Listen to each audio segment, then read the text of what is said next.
बिस्मिल्लाहिर्रहमानिर्रहीम। इस वीडियो के अंदर हम ड्रग एडमिनिस्ट्रेशन के कॉमन रूट्स के बारे में पढ़ेंगे कि किन रूट्स के थ्रू हम ड्रग्स को एडमिनिस्ट्रेट करते हैं बॉडी के अंदर।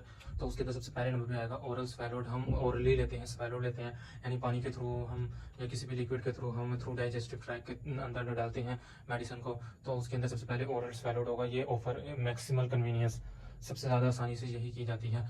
ओरली ड्रग को दिया जाता है, इसकी कन्वीनियंस बहुत ज़्यादा है। बाकी जितनी भी हैं, बक्कल होगी, इंट्रावेनस होगी, इंट्रामस्कुलर होगी, सबकुटेनियस होगी, उनके अंदर आपको थोड़ी सी मुश्किलात का सामना करना पड़ता है। आपको सिरिंजेस चाहिए, आपको इक्विपमेंट चाहिए, लेकिन जो ओरल स्वैलो होती है वो सबसे ज़्यादा कन्वीनियंस आसान होती है। इसके लिए किसी इक्विपमेंट की जरूरत नहीं होती, जस्ट मुंह के अंदर रखो और पानी से उसको इनटेक कर लो। एब्जॉर्प्शन इज ऑफन स्लोअर होती है, जो हमारे पास इसके अंदर एब्जॉर्प्शन होती है वो स्लोअर होती है।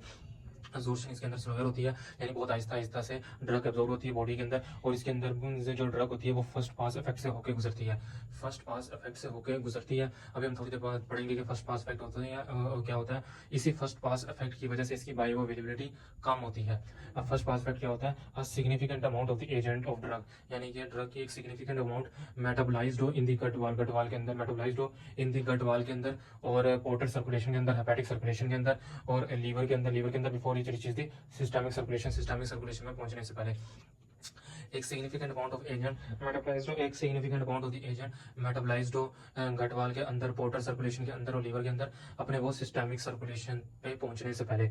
एक significant amount of agent metabolised हो अगर गट वाल के अंदर, पोर्टल सर्कुलेशन के अंदर, लीवर के अंदर, फिर वो जाके सिस्टमिक सर्कुलेशन में पहुंचे तो उसको हम फर्स्ट पास इफेक्ट बोलेंगे, उसको हम फर्स्ट पास इफेक्ट बोलेंगे। यानी कि डायरेक्ट वो सिस्टमिक सर्कुलेशन में नहीं गई, पहले वो गट वाल में गई है, फिर वो पोर्टल सर्कुलेशन में गई है, फिर वो लीवर में गई है, फिर सिस्टमिक सर्कुलेशन में गई है।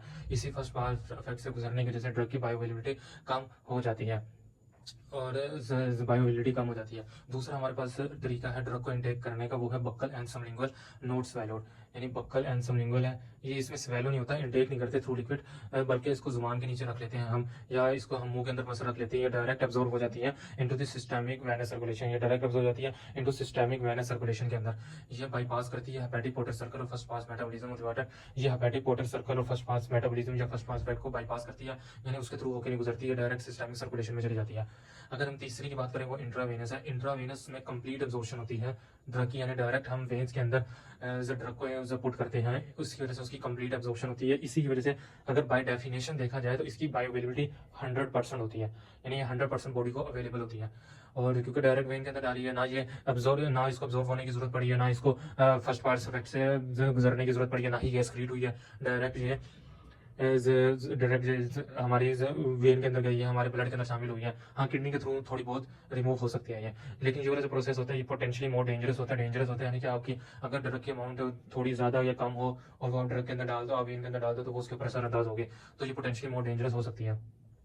और इसके अलावा पोटेंशियली मोर डेंजरस होती है ये इंट्रावेनस होती है, वो पोटेंशियली मोर डेंजरस होती है, यानी डायरेक्ट वेन्स के अंदर डालते हैं तो ये डायरेक्ट बॉडी को मिलती है। अगर हम इंट्रामस्कुलर की बात करें, इंट्रामस्कुलर फास्टर होता है और मोर कंप्लीट होता है, यानी हायर बायोअवेलेबिलिटी होता है। अगर हम मसल्स के अंदर डालें तो ये फास्टर होता है और मोर कंप्लीट होता है। अगर हम मसल्स के अंदर डालें तो ये फास्टर होता है और मोर कंप्लीट होता है, यानी कि जल्दी जाता है, बड़ी आसानी से चला जाता है, और मोर कंप्लीट होता है, ये कंप्लीट होता है, इसकी हायर बायोअवेलेबिलिटी होती है, higher bioavailability than oral administration से, यानी कि ये ओरल एडमिनिस्ट्रेशन से, ओरल से ज़्यादा इसकी बायोअवेलेबिलिटी होती है। लार्ज वॉल्यूम्स भी हम दे सकते हैं, लार्ज वॉल्यूम्स भी दे सकते हैं अगर ड्रग इज नॉट इरिटेटिंग, अगर ड्रग इंसान को ज़्यादा तंग नहीं करी तो हम लार्ज वॉल्यूम्स भी दे सकते हैं ड्रग के। फिर इसके अंदर first pass metabolism is avoided, इसके अंदर फर्स्ट पास मेटाबॉलिज्म अवॉइड होता है। अगर हम सबकुटेनियस की बात करें, slower absorption in the intramuscular root होती है, slower absorption in the intramuscular root. इसकी जो स्लोअर एब्जॉर्प्शन होती है इन द इंट्रामस्कुलर रूट, ये इंट्रामस्कुलर से रूट से कम होती है। इसके अंदर फर्स्ट पास मेटाबॉलिज्म अवॉइड होता है, first pass metabolism is avoided होता है, फर्स्ट पास मेटाबॉलिज्म अवॉइड होता है इसके अंदर। ठीक हो गया। Rate in terms of bioavailability, अगर हम रेट की बात करें इन टर्म्स ऑफ बायोअवेलेबिलिटी के, कितना रेट होता है जब अवेलेबल होने की अंदर इन टर्म्स ऑफ बायोअवेलेबिलिटी, तो इंट्रावेनस का सबसे ज्यादा होता है, इंट्रावस्कुलर यानी कि बायोअवेलेबिलिटी, यानी कि बॉडी को कितनी बायोअवेलेबिलिटी होती है, रेट उसका इन टर्म्स ऑफ बायोअवेलेबिलिटी। तो सबसे पहले नंबर पे हमारे पास इंट्रावेनियस के अंदर सबसे ज्यादा बायोअवेलेबिलिटी ऑफ ड्रग्स होती है बॉडी को। फिर दूसरे नंबर पे आ जाता है एज इंट्रामस्कुलर की इंट्रावेनस से कम होती है लेकिन सबकुटेनियस से ज्यादा होती है। और तीसरे नंबर पे आ जाता है सबकुटेनियस की इंट्रामस्कुलर से कम होती है लेकिन सबलिंगुअल से ज्यादा होता है। सबलिंगुअल का मतलब जुबान के नीचे रखना, और फिर सबलिंगुअल के बाद ओरल स्वैलोड हो जाता है। ओरल स्वैलोड आखिरी नंबर पे होती है, सबसे ज्यादा बायोअवेलेबिलिटी वेन्स में, फिर मसल्स में, फिर सबकुटेनियस में, सबकुटेनियस फिर जुबान के नीचे, और फिर ओरली यानी कि उसको लिक्विड के थ्रू इनटेक करना। अगर हम इस सारे टॉपिक को समराइज कर लें तो इसके अंदर कॉमन रूट्स यानी कि ड्रग एडमिनिस्ट्रेशन के कौन से रूट्स होते हैं होते हैं उसमें से नंबर 1 पे है ओरल स्वैलोड यानी लिक्विड के थ्रू इंटेक करना। ये मैक्सिमम कन्वीनियंस बहुत आसानी से हो जाता है। ये absorption is often slower, absorption slower होती है।